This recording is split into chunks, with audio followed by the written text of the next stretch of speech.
Sénégalais, Sénégalaises, chers compatriotes africains, amis et partenaires du Sénégal, du monde entier, bonsoir. Je me permets, à travers cette courte vidéo, de revenir avec vous sur les derniers événements qui ont frappé notre pays, le Sénégal, et qui ont fini de révéler ou de confirmer au monde entier, mais surtout au peuple sénégalais, le véritable visage du président Macky Sall. Visage qu'on peut dépeindre sous les couleurs de la haine, de l'acharnement, de la violence gratuite par ses forces de défense et de sécurité, de la persécution permanente contre toutes les voix dissidentes, qu'elles soient de la société civile, des mouvements citoyens ou des partis politiques d'opposition, notamment par l'instrumentalisation d'un pan entier de la justice. Pour tous ceux qui en doutaient encore, ce qui s'est passé aujourd'hui en est une parfaite illustration. Je commencerai par regretter les nombreuses arrestations de ce jour. Mais je commencerai surtout par regretter le lourd tribut payé encore par la ville de Bignona. On nous signale 2 blessés graves,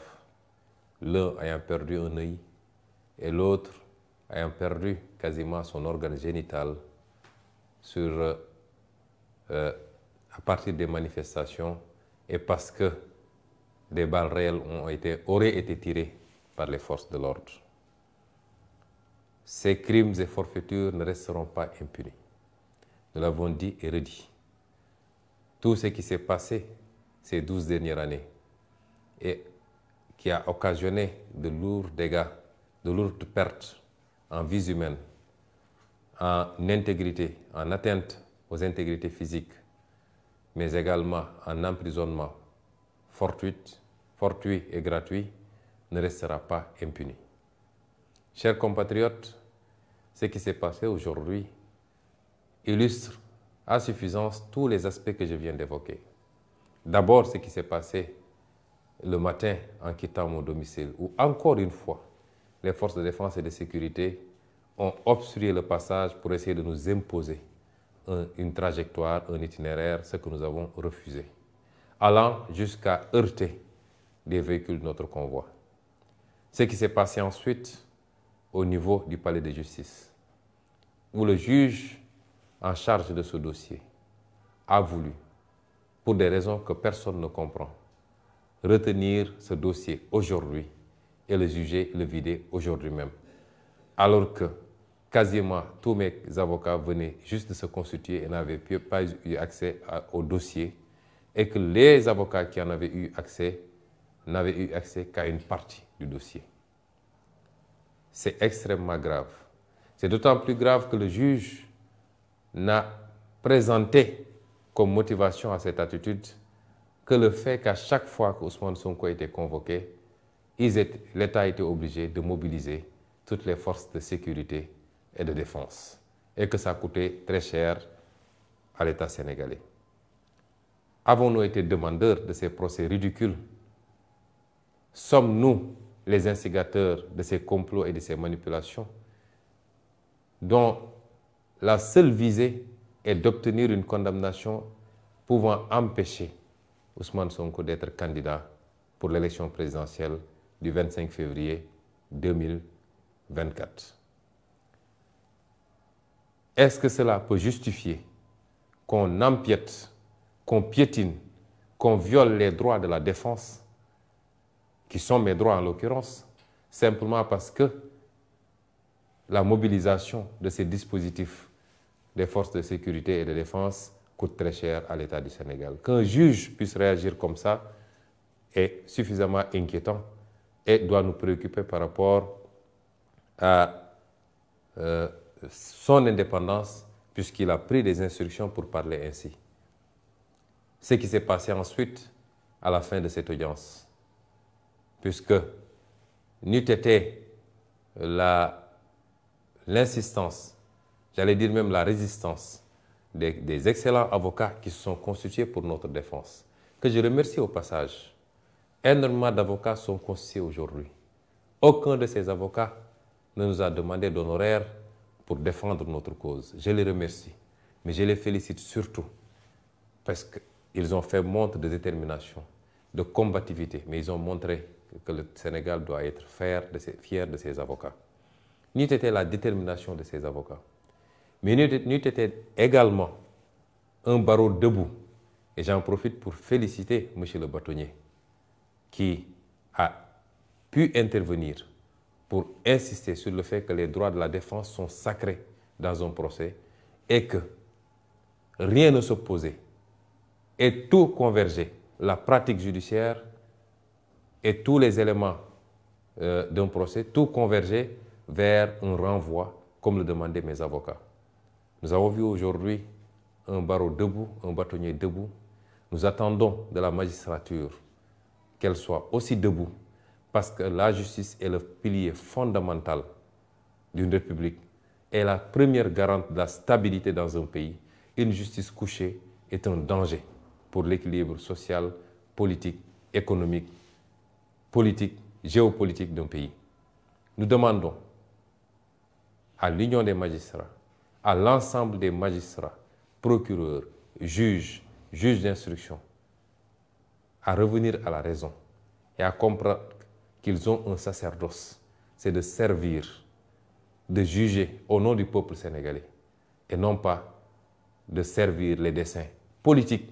du régime et du président Macky Sall. Ce qui s'est passé au sortir de cette audience, où le monde entier a pu voir toutes les entraves qui ont été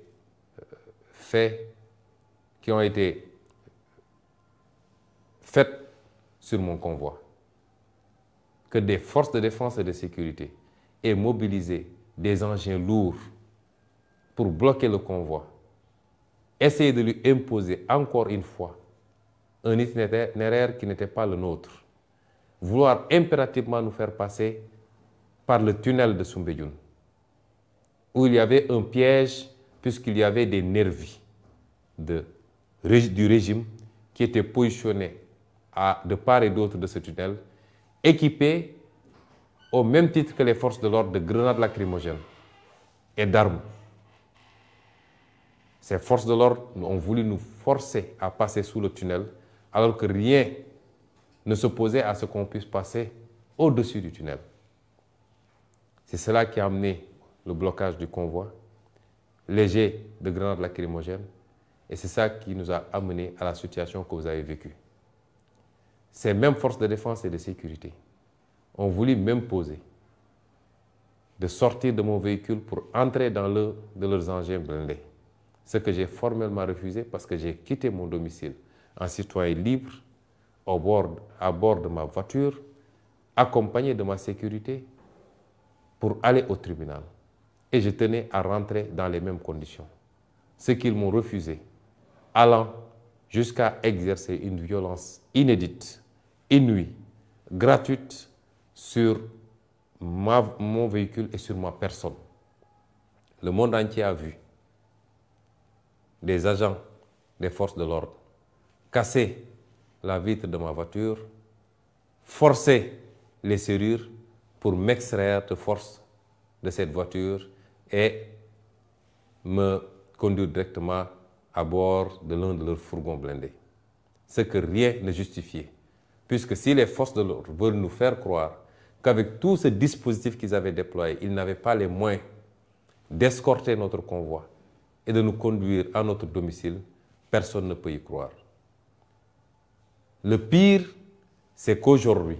on a vu des milices privées se fondre dans les rangs des forces de l'ordre, tirer des grenades lacrymogènes contre les foules sans que ces forces de l'ordre n'interviennent. Ce qui se passe dans ce pays est extrêmement grave. Le régime de Macky Sall entretient une milice privée que tout le monde connaît et reconnaît, que nous connaissons, que nous avons identifiée, photographiée. Et cette milice, aujourd'hui, commet des exactions contre les populations. Un des acteurs éminents de la société civile a parlé de guerre civile la dernière fois. certains se sont empressés de s'acharner contre lui. Mais le président Macky Sall nous conduit directement vers une situation désastreuse parce que personne n'acceptera de se laisser tirer comme des lapins par des milices privées entretenues par le régime du président Macky Sall. J'en appelle donc à l'ensemble du peuple sénégalais. J'en appelle à la communauté internationale pour vous dire que celui qui s'est présenté à vous comme un démocrate, qui a essayé de dépeindre son opposition comme une opposition violente, déraisonnée, est le seul dictateur, le seul violent, le seul haineux qui existe aujourd'hui au Sénégal. Le Sénégal est un grand peuple qui a jusqu'à présent résisté à tous les soubresauts, qui n'a jamais connu, qui n'a jamais été traversé par des considérations liées à l'ethnie,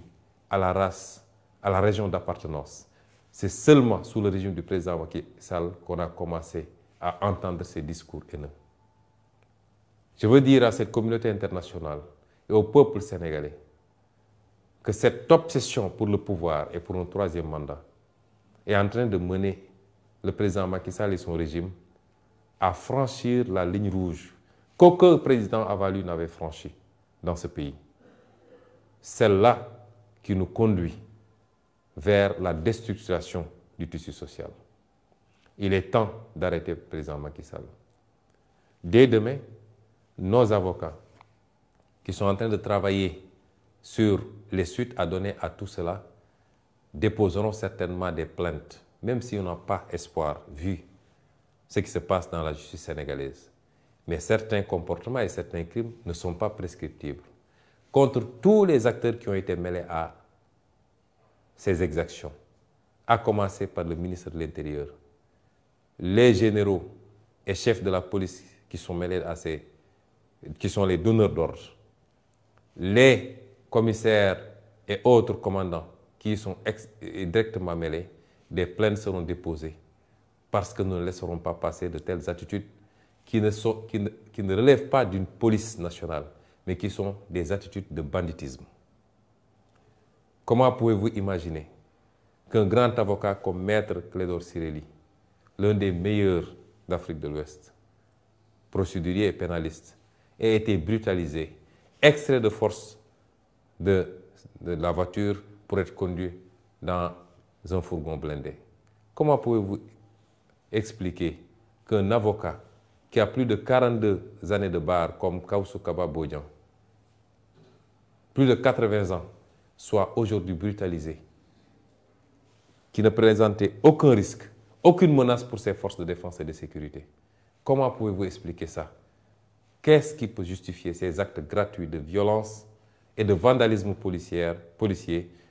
sur ordre du président Macky Sall et de son ministre de l'Intérieur? Ce qui se passe au Sénégal est suffisamment grave pour alerter tous les démocrates,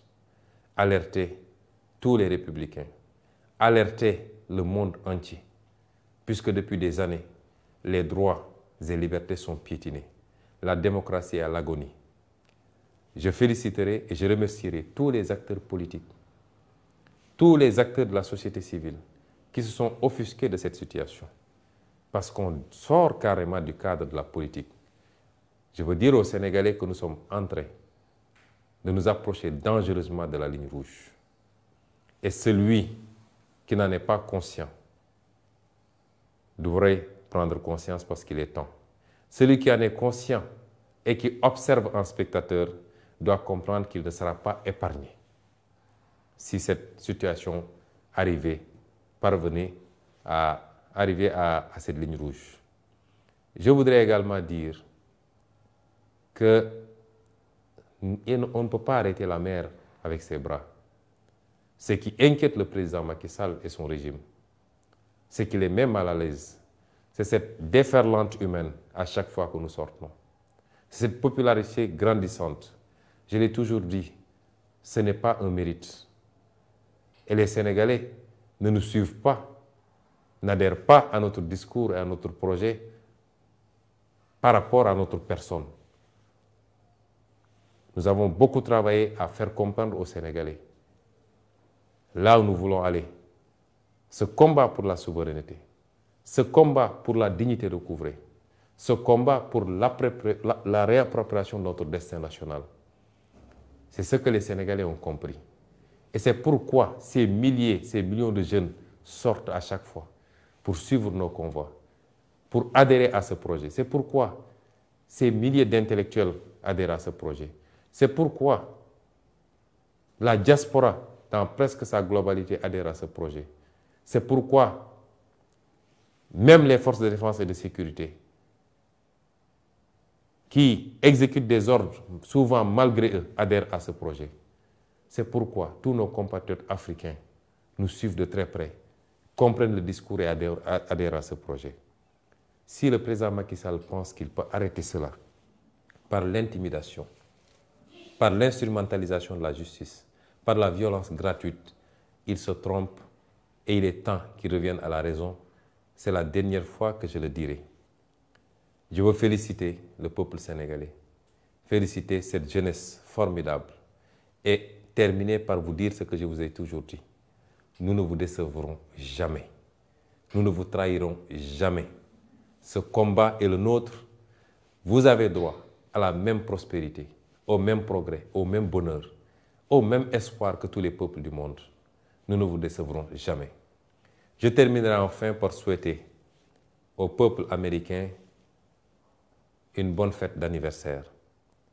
Parce qu'aujourd'hui, j'aurais dû être à l'ambassade des États-Unis sur invitation de l'ambassadeur. Au moment où je vous parle, j'aurais dû être à cette ambassade pour célébrer avec eux, avec ce grand peuple américain, sa fête d'indépendance. Je suis, malgré moi, sous résidence surveillée et de manière tout à fait illégale parce qu'aucun juge n'a décerné une ordonnance pour que je sois sous résidence surveillée. On me refuse tout déplacement hors de mon domicile, barricadé par des chars de combat, par des dragons, par des véhicules lourds et par des centaines et des centaines de policiers et de gendarmes.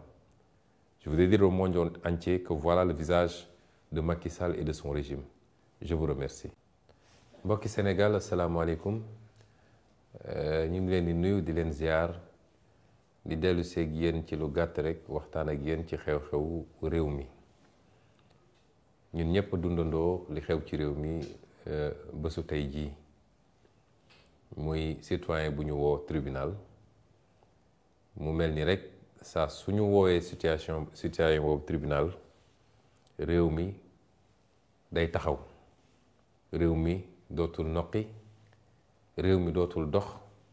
waaye li ci gën a garaaw mooy ñoom ñi koy woo tribunal ñooy suuxat fitna gi. ñu ngi masawu ñëpp ci li ñu dund tey ndax métti woon na ci ñëpp doore ko ci ki gën a yombule mooy ki nga xam ne tey bëggoon na xëy liggéeyut wala bëggoon na ubbi magasin ubbiwu ko ba ki ci gën a jafele mooy ki nga xam ne gaañu na ci gaañu gu métti ci diggante boobu nag lu nekk a ngi ci ñii jàpp nañ leen ci lu teguwul yoon ñii yàq nañu seen alal ñii sànni nañu saxaar su bon si ci seen biir kër ñun ñëpp ñuy ànd di leen masaw bu ñu sañoon du am bu ñu sañoon du demee noonu waaye dafa fekk Sénégal am buur goo xam ne buuru fitna la buuru jaay doole la buuru dóoraate la buuru tojaate la buuru reyaate la ñu koy dund nag depuis ay at bi ko yàlla tegee fii ba léegi waaye mu mel ni at yi weesu rawatina ñett yi dafa gën a tar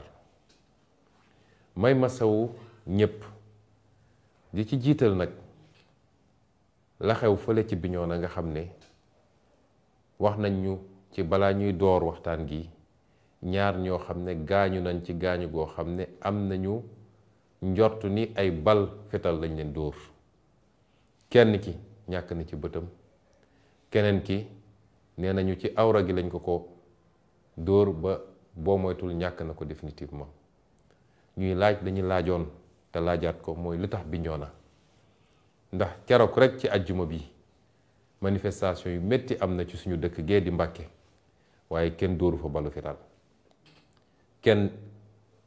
tuuru fa bëtu nit kenn gaañu fa nit boo xam ne fetal la. lan moo waral saa su ne bu dee foofa la ñu ne dóor nañ fa balu fetal ñu leen di massaw seen waa kër di massaw ñëpp rek. mbokk yi li xew tey ñun ñëpp ko gisandoo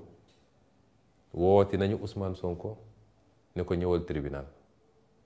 waaye bi Ousmane Sonko di génn këram lañu commencé fitna gi. lan moo waral saa suñu nee Ousmane Sonko woo nañ ko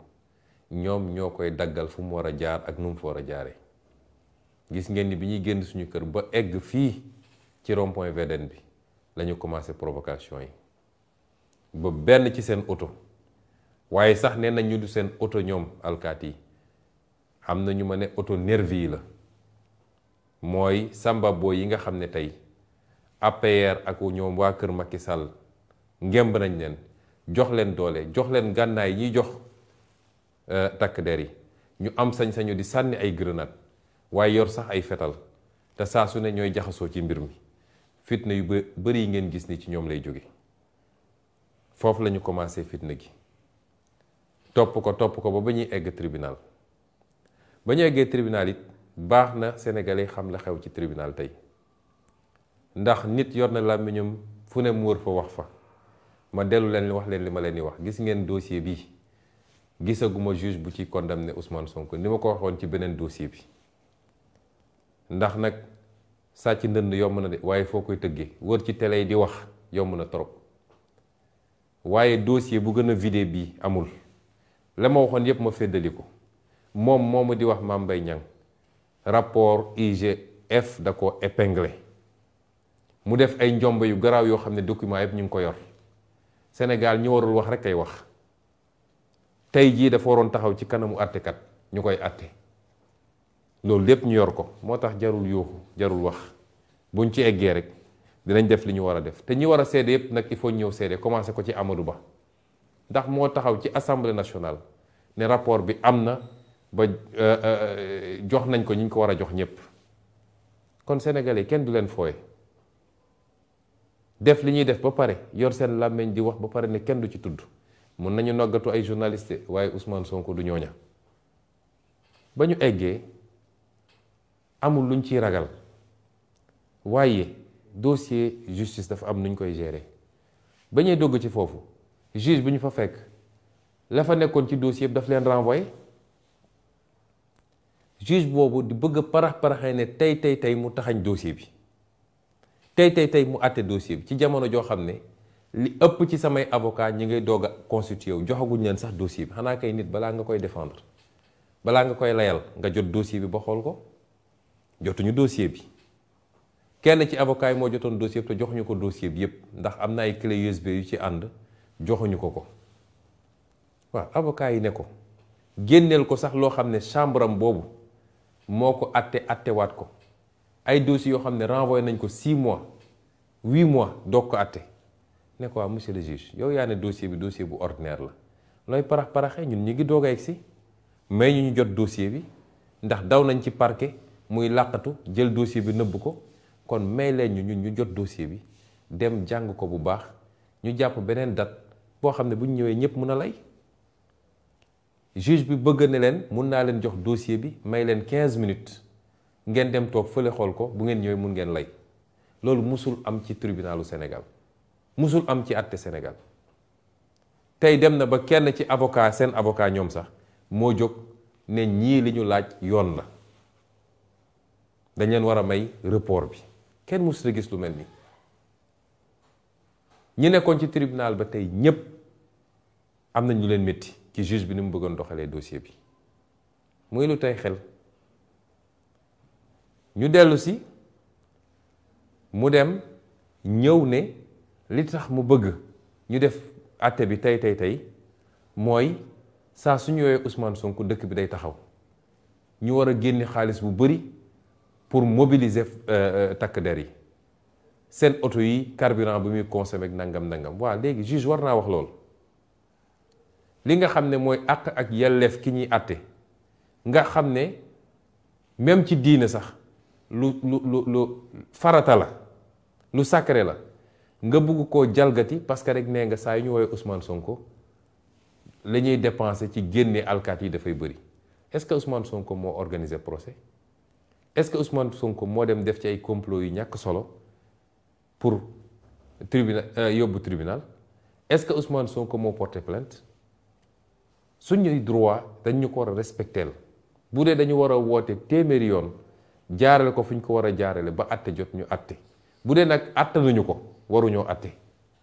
parce que bu dee Ousmane Sonko diis na si ñoom ba mënuñu ko atte lan moo leen dugal ci yëfu tappale yi kon lii moo xew tey ci tribunal bi kenn mësut a gis lu mel nii sénégalais bu ne bu xamee avocat wala mu xam professeur université wala mu xam magistrat na ko laaj ndax lii yoon la tey bu dul woon xarañte bi nga xam ne suñuy avocat am na ko ma leen di gërëm nag bu baax ndax bari nañu trop ñu ñëw constitué wu tey nekk suñuy avocat te ñu ci bari xaw ma leen musuma leen gis te amul kenn koo xam ne mu ma ciy laaj fukki dërëm te loolu yàgg na avocat yi yépp ànd ak man fayeekuñ ma xaalis te suba ngoon ñi ngi taxaw ndax gëm ni dëgg waruñu koo néewal doole ba tappale tegu ci kawam ma leen di gërëm ñoom ñëpp tey ci seen taxawaay waaye taxawaay yi ñu taxaw depuis boobu waaye tey su dul woon bâtonnier de l'ordre des avocats ñu koy féliciter di féliciter le bâtonnat parce que tey wane nañ ni acteur justice yëpp jébbaluwuñu ci Macky Sall acteur justice yëpp fàttewuñu lan la ñu waatoon biñ leen di solal seen gradu acteur justice ndax justice tam dañ ciy wax magistrat waaye yemul ci magistrat ëpp ci solo man dama jàpp ni di ëpp solo ci justice sax mooy avocat ndax mooy tax ki ñu néewal doole am ku ko défendre tey wane nañ ni pàcc boobu nga xam ne pàcc bu am solo la ci justice ba léegi mi ngi taxaw mu war a delloo yaakaar ci citoyen bi mu war a doon nag leçon pour attekat yi magistrat yi ñu delloo seen bopp seen xel ci yàlla fàttali ni dañoo prêter serment bi ñuy prêter serment dañu ne ñun dinañu atte ci turu askanu Sénégal du Macky Sall du gouvernement am du 3e mandat am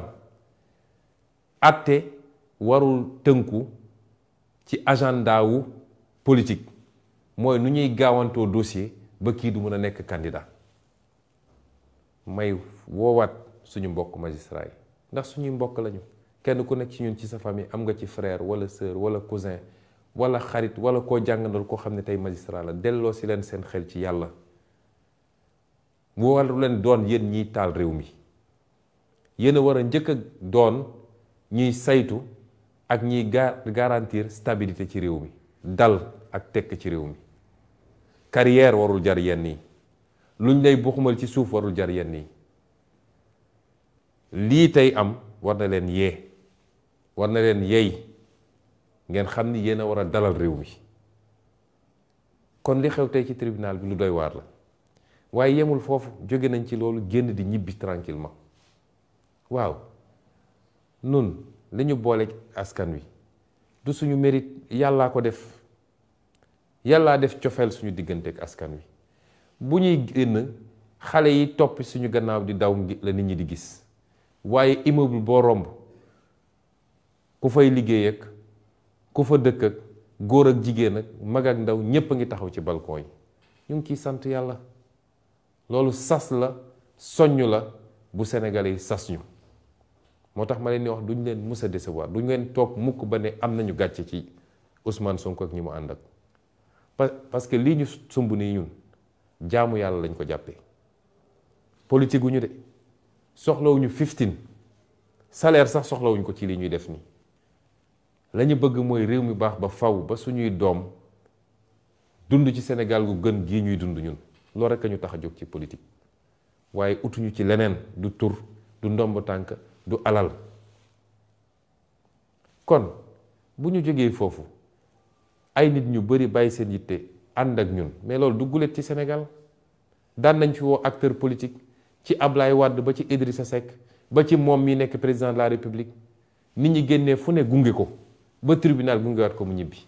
lu fi jar a xuloo ak xeex ak dóor ay grenades ngeen gis provocation yi am tey bi ñuy ñibbi ba bi ñuy egg ci Soumbédioune ñu ne ñu faw rek ñu jaar ci suufu tunnel Soumbédioune bi ñu ne leen duñ fa jaar duñu fa jaar parce que ndëgg sërëxal bi ñu fa tegoon am ay nervi yoo xam ne nervi yu APR la ñépp xam nañ leen yor ay gànnaay yi gànnaayu alkaati yi yor ay grenade lacrymogène yor ay fital ak lépp taxaw foofu di sànni seeni grenade ñu ne ma man forcé ma jaar foofu ñu leen duñ fa jaar ci kaw la ñuy jaar xanaa kay kuy dem ñibbi këram mun nga ko bàyyi mu seet fu dal xelam mu jaar foofu ñu ne forcé ñu jaar foofu ci la ñu bloqué suñu convoi bloqué ko ba mu yàgg bi ñu ñëwee ñoom ñëpp GIGN BIP policier gendarme ñëpp ñëw taxaw ne ñoom ñoo garantir suñu sécurité la mu leen njëkk a wax mooy dem leen ngeen jàppi ñii nga xam ne ay nervi lañu loolu mooy seen liggéey lu ko may nag bàyyi leen ñu jaar fi ñu war a jaar ñu ne dee rek foo ñu jaar ci canal bi te gis ngeen ni bi ñu demee ba ma bañ fitna ñi ma ànd ak ñépp ne du demee noonu may leen nañu jaar ci suufu canal bi lu fa am ñooma waaye bi ñu duggee ci canal balaa ñuy génn gis ngeen canal bi fees dell ak grenade lacrymogène ku fa amoon asma mënoon nga fa faatu kon piège bu ñu tegoon la ba pare pour bëgg ñoo lor ak bëgg a lor ñi ñu ànd ak est-ce que tey ay alkaati loolu seen rôle la noonu ñu naxante ba génn ci canal bi xanaa kay léegi war nga ñoo mën a bàyyi ñu dem ñu bloqué suñu convoi ne faw ma génn sama oto man dugg seen oto ñoom may leen du ma ko def nag du ma ko def parce que bi may jógee sama kër sama oto laa dugg ànd ak sama sécurité sama chauffeur dawal ma ñëw ba tribunal kon war naa mën a dellu ci sama oto bi ba egg sama kër ñu ne loolu du am xëccoog ñun xiiroog ngaayoo ba àdduna yëpp gis loo xam ne ñépp xam nañ ni violation weesuwul loolu mooy alkaati yu yor ay xeer ñëw toj sama vitre oto ne faw ñu génne ma forcé ci oto bi dugal ma ñoom seeni véhicule blindé loolu lan moo ko mën a justifier lan moo mën a justifier avocat bu mel ni Clédor Ciré Ly nga xam ne mag la di ñi gën a nekk kàngam ci li muy liggéey moom nga xëcc ko forcé dugal ko ci sa fourgon lan moo mën a justifier maître Kawsu Bodian nga xam ne ci ñi gën a am expérience ci baro bi la am lu ëpp 40 ans en tant qu'avocat ay atam weesu juróom-ñetti fukki at nga toj vitre oto bi mu nekk forcé ko ne ko tey di nga génn lan moo ko mën a justifier lii mooy xar kanamu Macky Sall waaye li gën a garaaw ma koy wax sénégalais yi Macky Sall dafa am ay milices xam nañ leen xàmme nañ leen xam nañ fu ñu leen entraîné xam nañ li ñu leen jox yor nañu seeni photo milices yooyu njombe yu am ñaare ci manifestation yi ñoom la ñoom la ñuy yóbbu Casamance te Doudou Ka moo leen di yóbbu ñu yor ay fetal di tiire ci kaw xale yi milices yooyu duñ leen continuer seetaan ci lii keroog kenn ci société civile bi muy Alioune Tine dafa wax ba tudd guerre civile ñépp tëbandoo di wax magum waxoon naa ko moo gën wax magum xamoon naa ko parce que kenn du nangu nag toog di seetaan ay nit yor ay ngànnaay di la tiire mel ni ku yor ay lapin lii Macky Sall di def ñépp mën nañ ko def nañu téye loxoom wax ak moom balaa muy ëpp parce que réew mi ñoo ko bokk dégg naa leen ñoom waa APR ñu naan dañuy jubilé ñoom xam nañ ni su doon ñun ak ñoom rek ci réew mi ndax làqatu ci gannaaw ay takk der say milice làqatu ci gannaaw takk der yi ñu leen di gis te kenn ñemewu leen jàpp parce que instruction bu ñu jot la ñoom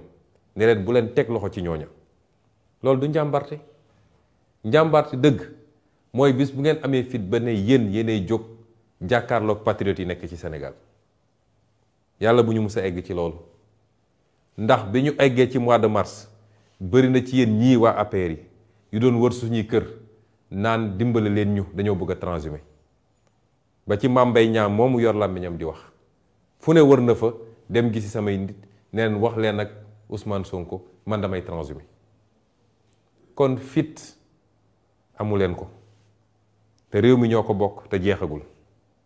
nañu téye loxo Macky Sall ndax fi mu jëmee réew mi baaxul fi mu jëmale réew mi baaxul te baaxul ci moom d'abord parce que cour pénale internationale lay mujj na continuer rek di dóor di rey ak di tëj ba tax nag lii am tey garaaw na gravité boo xam ne suñuy avocat bu soobee yàlla ci fan yi dina am loo xam ne dinañ ko jébbal justice donte amuñu ci yaakaar ndax li ñuy paraxee naan dañoo bëgg a àtte Ousmane Sonko man déposé naa lu mat juróom-ñeenti plainte yoo xam ne 2017 ba léegi justice traité wu ci benn juróom-ñeenti plainte te tey bu kenn déposé woon plainte tey suba ñu ne ñu ngay woo Ousmane Sonko loolu ban justice la waaye comme lii ñu def nii dafa di loo xam ne dara mënu koo far yàgg-yàgg dinañ ko layoo moo tax samay avocat woo ma ne ma lii mënuñoo bàyyi mu jàll dañ déposer plainte ma jox leen ci sama ndigal kon sénégalais sénégalaise réew mi ñoo ko bokk Macky Sall moom mu ko donn ko fii la ko fekk fii la koy ba bu ñu nangu Macky Sall féewale ñu bu ñu nangu mu yàq réew mi doog a dem bu ñu nangu mu jaxase nit ñi ci ay xeet walla ay région walla ay waaso waaye bu ñu nangu lañu def ñoom ci seeni njombe tax ñu tiit ba tax ñu bëgg ñoo forcer ni dinañu def 3e mandat walla ñu bëgg ñoo forcer ni ñoom dinañu tànn kan moo war a nekk candidat ak ku warul nekk Sénégalais yi ñoom dong ñooy tànn bu jotee moo taxit ñu ngi leen di masawu waaye ñu ngi leen di gën a soññ bëri na Sénégalais yu ñuy woo la ñuy bind ñii di joxe ay ñaan ak ay dog lu baax la ñii di wax seen ñeewante ci ñun lu baax la waaye fi ñu toll soxlawuñu yërëmande ñaan it ñaan nañu waaye yàlla bay sa tool li ma bëgg a wax patriote ak patriote yi li ma bëgg a wax patriote ak sympathisant yi li ma bëgg a wax sénégalais yépp nekkuñu ci jamono xonqali bët man mii di Ndeye Mbill mi mus leen ma gis ma xonqal bët nekkuñu ci jamono ragal ndax man mii di Ndeye Mbill mi ragaluma jamono takk suñu ndigg jàkkaarloog Macky Sall won ko ni lu ko mbir mi jaral nañu lu ko ëpp jamono jooju lañ toll man ay nit yu dogu laa soxla ay nit yu am fit laa soxla ay nit yoo xam ne Sénégal jaral na leen ko laa soxla parce que suñuy doom ak suñuy sët mérité nañu loolu waaye ndaw ñi am yaakaar mérité nañu loolu lii nag ngeen gis du yoon ndax jamono ji waxtu wi ma nekk ak yéen moom moo waroon fekk ambassade du États-Unis ñuy feete tey seen anniversaire indépendance invité woon ma ci ni ñu invité ñu bari ci ay kilifa waaye gis ngeen ni dañ ma def résidence surveillée mooy awma sañ-sañu génn sama kër awma sañ-sañu dawal sama oto dem awma sañ-sañu dox dem muy loo xam ne amul lu ko gën a garaaw ndax loolu pour mu am juge rek moo mënoon ne maa ngi teg Ousmane Sonko ci résidence surveillée benn juge defu ko lii di leneen lu yokku ci li nga xam ne mooy taxawaayu Macky Sall ci Sénégal waaye taxawaayu Macky Sall jëmale ko ci sama jëmm ji man nag Macky Sall mënuma xoqatal mënuma tiital ay at a ngi nii muy essayé te tey la wàllu gën a ay may gërëm di sant mboolem seen ñi nga xam ne naqaru nañu lii nga xam ne xew na mënuma leen lim ndax ku lim jum waaye ma jiital si ñi nga xam ne ñoo nekk ci société civile bi ñu ngi leen di gërëm di leen sant ma teg ci ñi nga xam ne ñoo nekk ci classe politique bi rawatina ñi nekk ci opposition bi ñoom ñëpp nag ak lu ñu mën a séq ñoom ñëpp seen taxawaay rafet na ñu ngi leen ciy gërëm di leen sant waaye le peuple sénégalais ba ci sax ñoo xam ne bokkuñoo ak ñoom réew ndax gis nañu ay député français waa bitim réew ñoom ñëpp ku nekk bind naqaru lu xew tey ci réew mi kon ñu ngi leen di gërëm ñoom ñëpp li tax nag taxawaay bi am mooy ñi ñëpp dañoo war a xam ni mbir mu du mbirum Ousmane Sonko Macky Sall bu amee li mu bëgg bu paree ci Ousmane Sonko dem ci keneen bu paree ci keneen dem ci keneen ndax lenn mooy mbébétam mooy kenn warul am sañ-sañ ne ànduma ak Macky Sall fii ci biir réew Sénégal loolu nag du ko mus a am ilaa yow mi din du ko mus a am kon ñu ngi leen di gërëm di leen sant di daaneel ci dellu si waxaat ñi nga xam ne ñoom la Macky Sall di ngemb nga nekk ci justice ngay jiite force de défense et de sécurité ngay général ngay inspecteur wala jiite police Macky Sall fukki weer ak ñaar a ko dese ci réew mi bu soobee yàlla mu bëgg ko mu bañ ko fukki weer ak ñaar moo ko dese ci réew mi Macky Sall waru ñoo gënal Sénégal gi waaye Macky Sall waru leen gënal seen bopp ndax lu fi waaye def lu defut di nga ko layoo ak sénégalais yi di nga ko layoo ak justice ñu ngi leen di gërëm leen sant asalaamaaleykum wa rahmatullah. mi bañ naa dootuñu nangu kenn jaay nu réew mi bañ naa déet réew mi bañ naa déedéet dootuñu fi nangu buumu jaam. réew mi bañ naa dootuñu nangu kenn noot ñu réew mi bañ naa déet réew mi bañ naa déedéet